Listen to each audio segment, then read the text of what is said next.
Assalamualaikum warahmatullahi wabarakatuh. Selamat malam semuanya.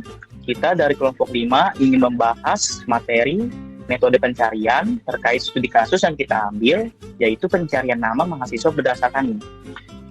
Nah, sebelum kita mulai pembahasannya, kita ingin memperkenalkan diri dulu. Nah, yang pertama ada Kevin Jonet, kedua ada Muhammad Arif Nur Hadi Stibis, ketiga ada Muhammad Rafi Fahrezi, keempat ada Fahrel Muhammad Ayas, kelima ada Muhammad Fadil, dan yang terakhir ada Robin Ariando. Nah, di sini kita ingin membahas pencarian biner atau binary search dan bubble sort. Nah, alasan kita memilih dua itu karena yang pertama binary search dulu. Itu pertama cepat dan efisien untuk pencarian. Binary search ini sangat efisien terutama jika data sudah terurut. Nah, yang kedua cocok dipadukan dengan bubble sort. Karena binary search mensyaratkan data harus sudah terurut, maka kita bisa mengurutkan data terlebih dahulu menggunakan bubble sort. Yang ketiga, relevan dengan studi kasus. Dalam studi kasus ini, pencarian di mahasiswa binary search sangat cocok karena bisa mempercepat pencarian dibanding metode pencarian biasa.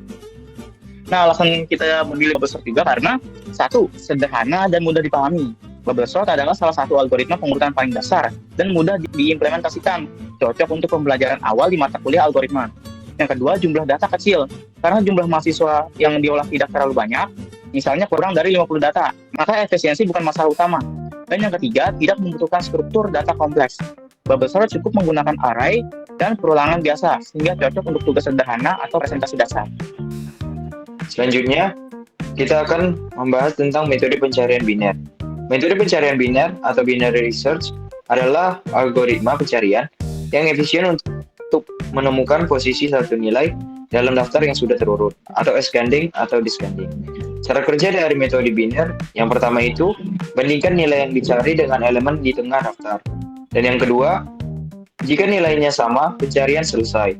Ketiga, jika nilai yang dicari lebih kecil, ulangi pencarian di bagian kiri daftar. Yang keempat, jika nilai yang dicari lebih besar, ulangi pencarian di bagian kanan daftar. Dan yang kelima, ulangi proses ini hingga nilai ditemukan atau daftar tidak bisa lagi diakses. Selanjutnya kita akan membahas kelebihan dan kekurangan. Kelebihan dari binary research yang pertama itu cepat dan efisien. Waktu pencarian jauh lebih singkat dibanding dengan metode linear. Dan yang kedua, sedikit langkah, langsung membagi-bagi data menjadi dua bagian sehingga jumlah langkah minimal.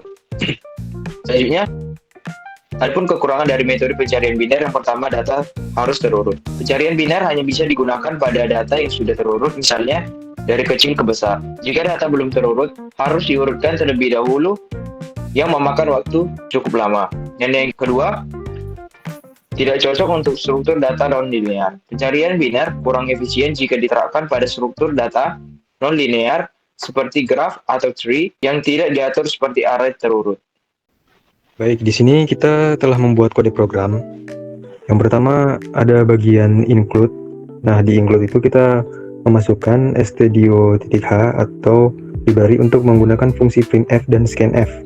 Dan ada string h yang digunakan untuk mengakses library dari fungsi string. Nah, di sini ada type def struct. Kita mendefinisikan data-data yaitu nama sebagai array dan name juga sebagai array. Di sini ada integer absen. Lalu selanjutnya kita membuat fungsi untuk bubble sort seperti yang ada di layar, dan kemudian kita memberi nomor absen setelah diurutkan. Nah, selanjutnya ada fungsi binary search untuk mencari mahasiswa berdasarkan NIM. Nah, di sini kita membuat lagi nih fungsinya nih. Di sini ada jika NIM lebih kecil dari tengah, cari di bagian kiri. Dan jika NIM lebih besar dari tengah, cari di bagian kanan. Jika NIM tidak ditemukan, return -1.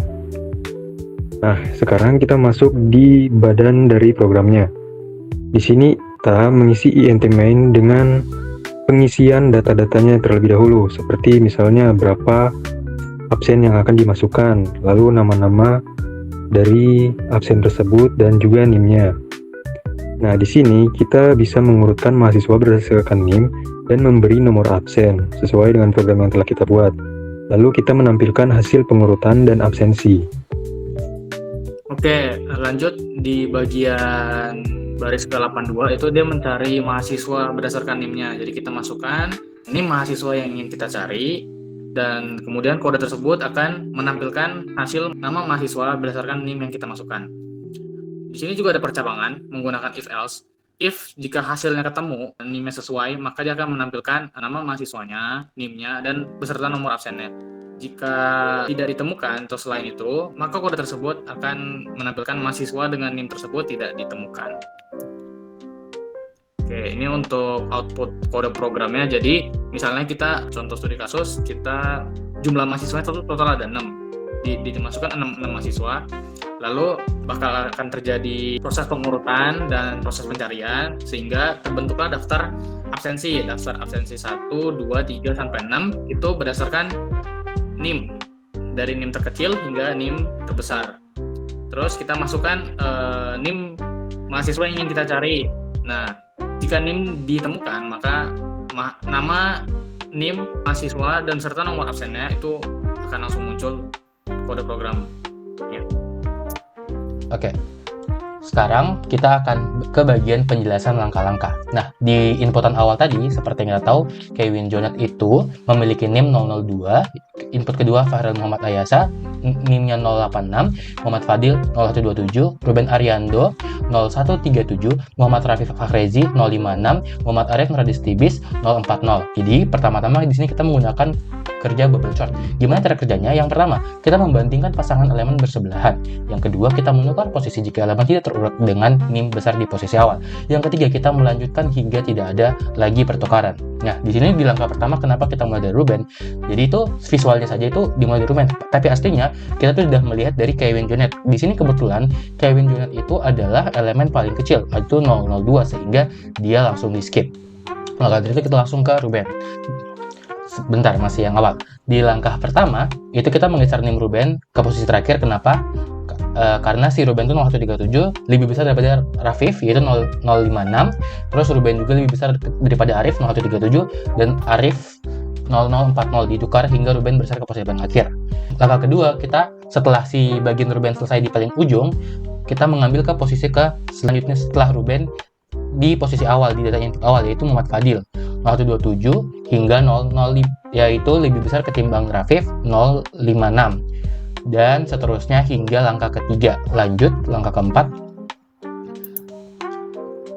Di langkah keempat pun sama, namun di sini hanya satu, yaitu Muhammad Rafi Fahrezi dengan NIM 056 ditukar dengan 040-nya punya Arif. Kenapa? Karena si Rafif itu lebih gede ketimbang Arif.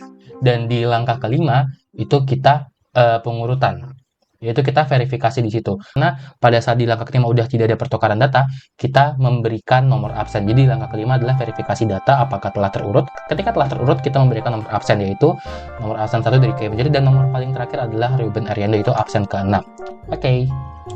Oke, setelah pengurutan dan pemberian nomor absen selesai, ini daftar final absennya dengan K nomor 1, dengan absen terakhir Ruben di nomor 6 dengan NIM 137. Oke, di sini ada pencarian mahasiswa.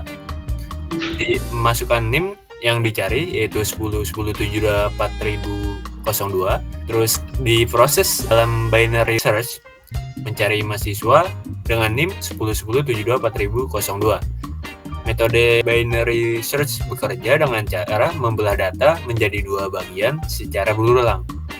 Langkah pertama itu memeriksa tentang indeks 0 sampai 5, terus memeriksa data tengah di indeks 2 yaitu Muhammad Rafi Fahrezi dengan NIM 10.10.7.4056. NIM yang dicari lebih kecil dan pencarian dilanjutkan di rentang kiri 0 sampai 1. Langkah kedua, memeriksa rentang indeks 0 sampai 1, memeriksa data tengah di indeks 0 Kevin Jonet dengan NIM 10.10.7.4002 dan NIM-nya cocok, mahasiswa ditemukan di indeks 0. Hasil pencariannya, mahasiswa ditemukan dengan nama Kevin Jonet dengan NIM 10.10.7.4002 dengan nomor absen 1 dan program selesai. Oke, demikianlah pembahasan yang telah kita bahas tadi. Kami dari kelompok 5 memohon maaf apabila ada kesalahan dalam kata ataupun dalam materi. Kita tutup. Selamat malam semuanya. Assalamualaikum warahmatullahi wabarakatuh.